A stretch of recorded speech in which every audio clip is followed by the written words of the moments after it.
இன்றைக்கி ரெசல்மேனியாவுடைய ஓப்பனிங் மேட்சாக ஓபா ஃபெமிக்கும் ப்ராக் லெஸ்னருக்கும் ஒரு பெரிய ட்ரீம் மேட்சை நடத்தியிருப்பாங்க.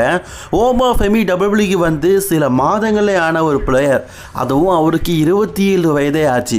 ப்ராக் லெஸ்னர் எனும் ஒரு பெரிய மல்யுத்த வீரர் கூட இன்றைக்கி சண்டை போட்டார்.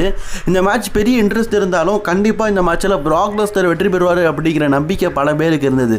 ஆனால் இந்த மேட்ச்சு சில வினாடிகள்லேயே ஓபா ஃபெமி ப்ராக் லெஸ்னரை வீழ்த்தினது யாராலையுமே நம்ப முடியல. ஓபா ஃபெமி இன்னைக்கு ப்ராக் லெஸ்னரையே பீட் பண்ணிட்டாரு.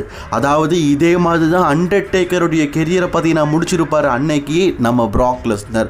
ப்ராக் லெஸ்னருடைய கெரியரை முடித்து அந்த பிளாக் பீஸ்ட் அப்படிங்கிறத இன்னைக்கு நிரூபிச்சிருக்கிறாரு த ரூலர் ஓபா ஃபெமி. இதுக்கப்புறமா என்ன, ப்ராக் லெஸ்னர் அவ்வளோதான்.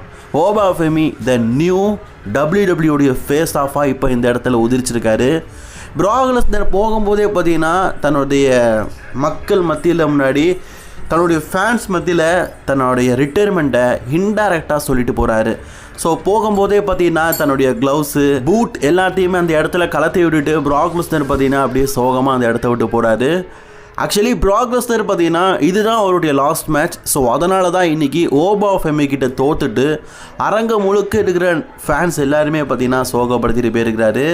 ஸோ கிட்டத்தட்ட 25 வருஷமாக த பீஸ்ட் அண்ட் கார்னர் யாருக்கிட்டேயுமே அடங்காத பீஸ்ட்டை இன்றைக்கி ஓபா ஃபெமி தோக்கடிச்சிட்டாரு. உங்களோட கருத்துக்களை கமெண்ட் பண்ணிக்கோங்க. இன்னும் ரெசல்மேனியா முடியல, நிறைய மேட்சஸ் இருக்குது, அதை பற்றிலாம் பார்க்கலாம். ஸோ தொடர்ந்து வீடியோ பார்க்க சேனலை சப்ஸ்கிரைப் பண்ணிக்கோங்க.